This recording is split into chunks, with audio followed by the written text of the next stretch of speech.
Заявление о завершении войны. Условия. Москва требует НАТО отступить. Путин делает первое заявление в этом году. Предлагает Западу сделку. Каковы пункты и что сказал о Трампе и захвате Мадуро?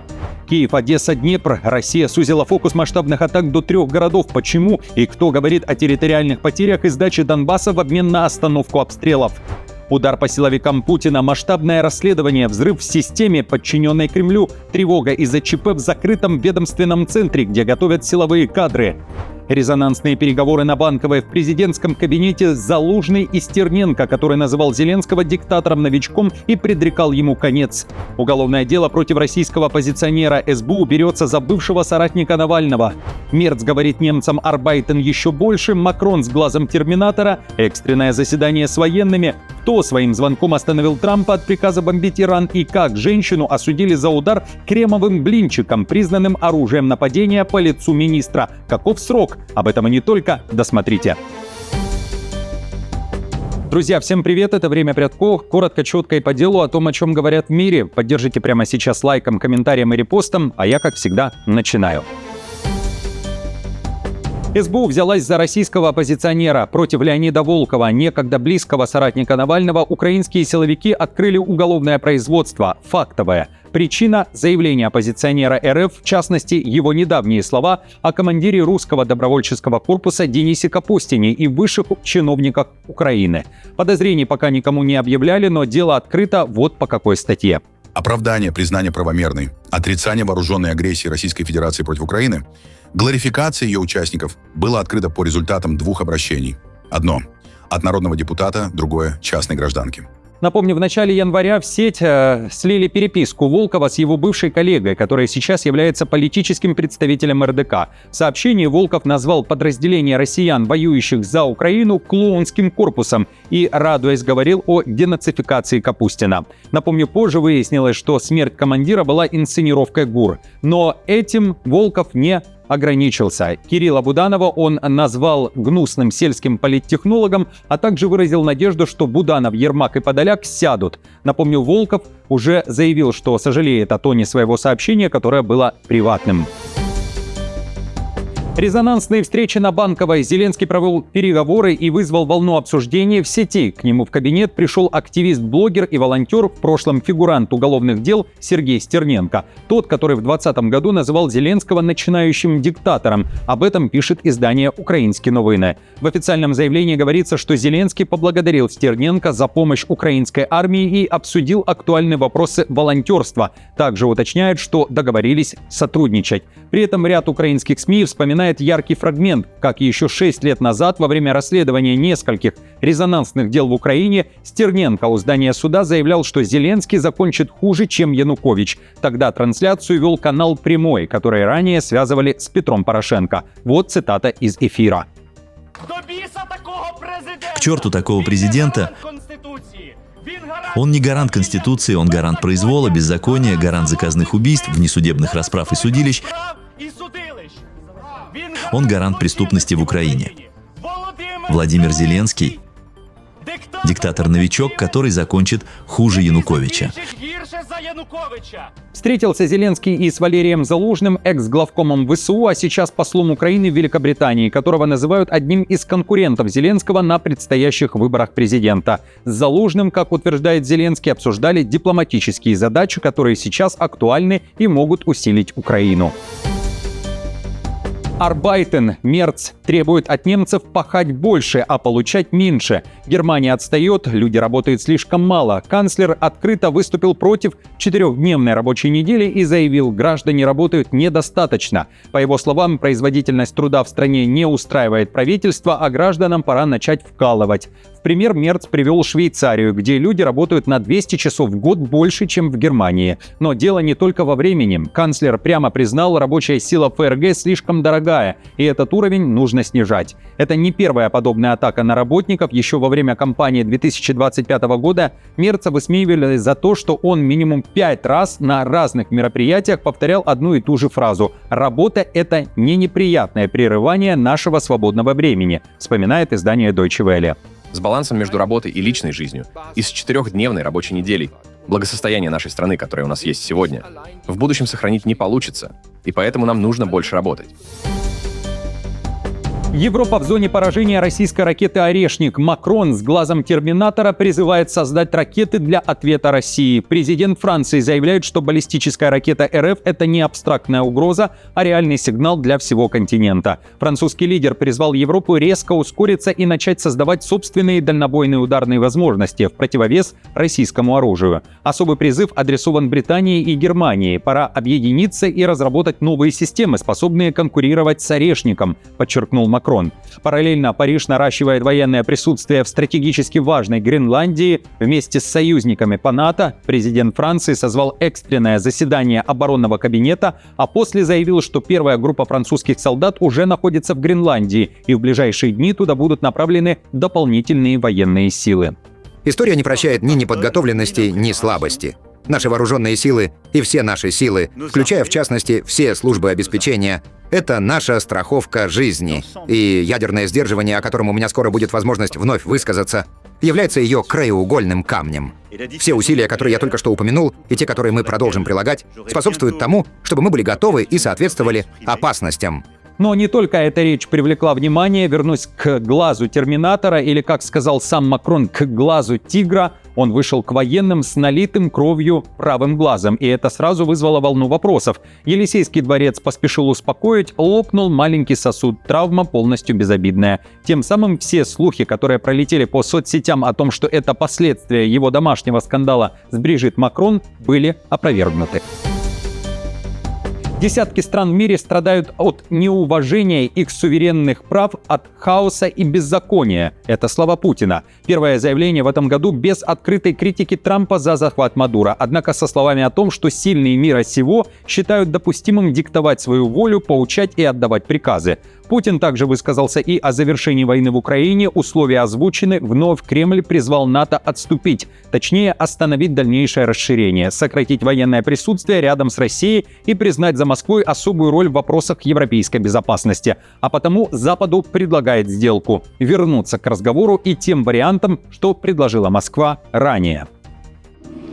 Считаем, что к их предметному обсуждению стоило бы вернуться, чтобы закрепить те условия, на которых может быть достигнуто и чем скорее, тем лучше, мирное урегулирование конфликта на Украине.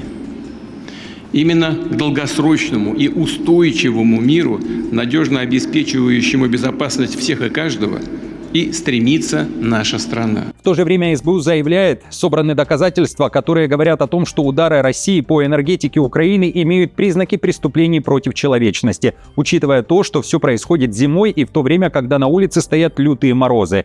Издание New York Times пишет, этой зимой Россия сузила фокус атак до 3 городов – Киева, Одессы и Днепра, чтобы изолировать эти города от национальной сети, а затем уничтожить их собственные электростанции.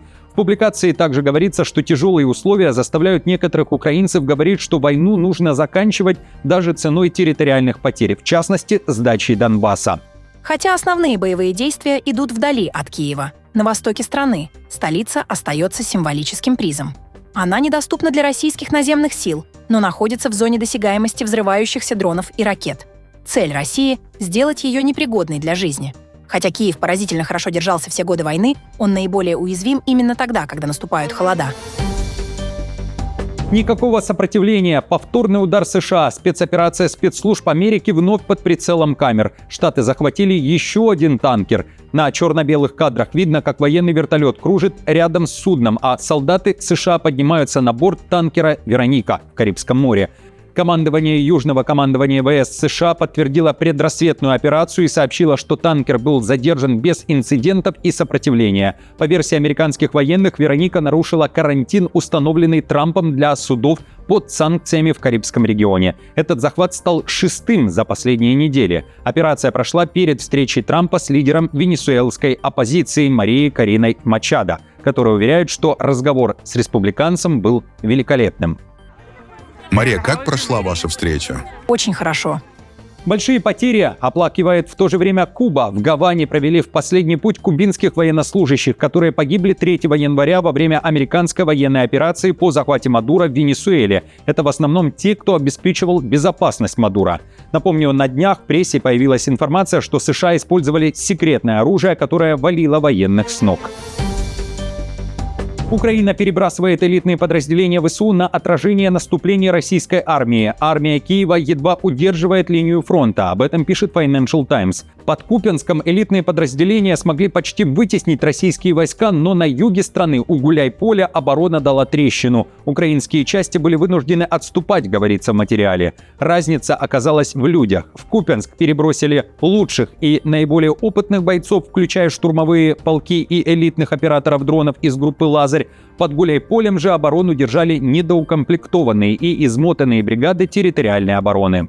Этот случай ярко показывает, как стратегия Киева по переброске своего сокращающегося пула опытных и надежных подразделений в одно место может приводить к продвижению России в других районах, поскольку Москва использует свое численное превосходство, чтобы продолжать давить по всему фронту.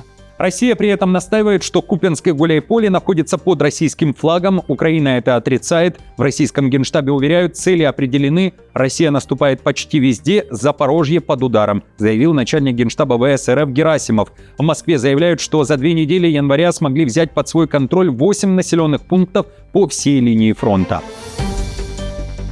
Скандал между российской разведкой и константинопольским патриархом Варфоломеем. Западная пресса цитирует обвинение СВР «Антихрист и дьявол во плоти». Кремль атакует главу мирового православия и объявляет информационную войну Вселенскому патриарху Варфоломею, духовному лидеру 300 миллионов православных христиан. Об этом пишет издание The Times. Служба внешней разведки несколько дней назад назвала его антихристом в рясе и обвинила в работе на британские спецслужбы.